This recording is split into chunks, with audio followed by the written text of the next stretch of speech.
सोचिए तो यहाँ जिसका घर होगा धड़ाम से बरसेगा, ये कई लाख वोल्ट का होता है और ऊपर से बिजली जो गिर रहा है वो अपने रिश्तेदार खोजता है, धाए दे आपके ऊपर गिर जाएगा। पेड़ के नीचे मत छुपिए, घास उसके पास नहीं जाना चाहिए, पानी के पास नहीं जाना चाहिए। गोबर पे गिरता तो सोना बन जाता है। बादल का फटना क्या होता है? एक साथ बहुत सारे बादल आके जुड़ जाते हैं तो अचानक बहुत जोर से वर्षा होने लगती है, तो अत्यधिक मूसलाधार वर्षा को बादल का फटना कहते हैं। ये कहां फटते हैं?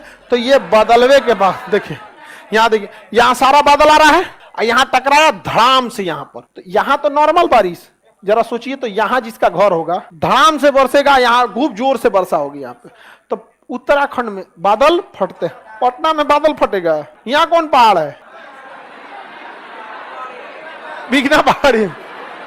बादलों में साउंड कैसे होता है? साउंड क्यों नहीं होगा? एक झापड़ मारिए किसी को, साउंड होता है कि नहीं होता है? होता है। बादल आपस में टकरा जाते हैं। आपको पता है पानी में भी क्या होता है? भार होता है, वजन होता है। जब दो बादल आपस में टकराते हैं तो इनके अंदर जब भी कोई चीज गति कीजिएगा तो उसमें करंट उत्पन्न होता है। आप ऐसे हाथ रगड़ के देखिएगा, क्या हो जाएगा? इलेक्ट्रॉन। क्या उत्पन्न होगा? इलेक्ट्रॉन। और इलेक्ट्रॉन अधिक मात्रा में होगा, उसी को क्या कहते हैं? इलेक्ट्रिसिटी। तो जब बादल बहुत जोर से टकराते हैं तो इलेक्ट्रिसिटी उत्पन्न हो जाता है। यह कई लाख वोल्ट का होता है, 2 से 2.5 लाख वोल्ट होता है। हम लोग को मारता है 240 220 वोल्ट या 440 वोल्ट, मार के झनका देता है। और वो 1 लाख वोल्ट का होता है, मार दिया किसी के ऊपर ना तो कहानी खत्म। तो बारिश जब भी जो बिजली गिरते हैं उस समय कभी इंसान को गति नहीं करना चाहिए, क्योंकि जैसे आप गति करिएगा आपके शरीर के इलेक्ट्रॉन एक्टिव हो जाते हैं और ऊपर से बिजली जो गिर रहा है वो अपने रिश्तेदार खोजता है, और उसका रिश्तेदार कौन है? इलेक्ट्रॉन।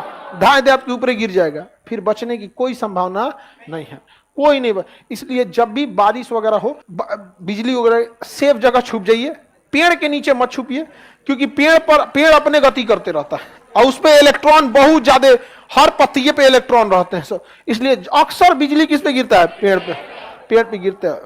समझ में आ गया कि नहीं? छाता पे भी ऊपरा धातु रहता है। छाता पे क्या रहता है? धातु। लकड़ी का कौन छाता है रे तुम्हारा? ओखली लेके घूम रहा है क्या?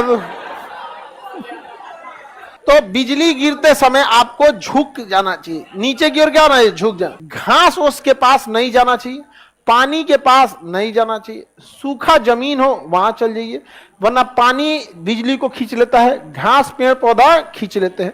गाय भैंस पानी ज्यादा पिए रहती है, 1 बाल्टी पानी पिए ले है वो भी खींच सकती है। इसलिए देखिए वो गाय भैंस के ऊपर बिजली गिर जाता है। गांव में हल्ला किया से गोबर पे गिरता तो सोना बन जाता है। ऐसा कभी नहीं होता। ऐसा होता तो आदमी भर गाँव में गोबर बिछैले रहता, ऐसे गिर बिजली पूरा गाँव में सोना हो जाता। दूसरा KGF बन जाता, कोलार गोल्ड फील्ड। बिजली से नहीं होता। आगे बढ़े। हवाई जहाज पे बिजली गिरती है तो कुछ नहीं होता। हवाई जहाज पे जब बिजली गिर जाती है तो कुछ नहीं होता, पता नहीं चलता उन लोग को। जिस तरह पानी वाली जहाज को सुनामी कुछ कर सकता है, उसलिए बिजली भी पानी वाली ऊपर वाली जहाज को कुछ नहीं कर सकता।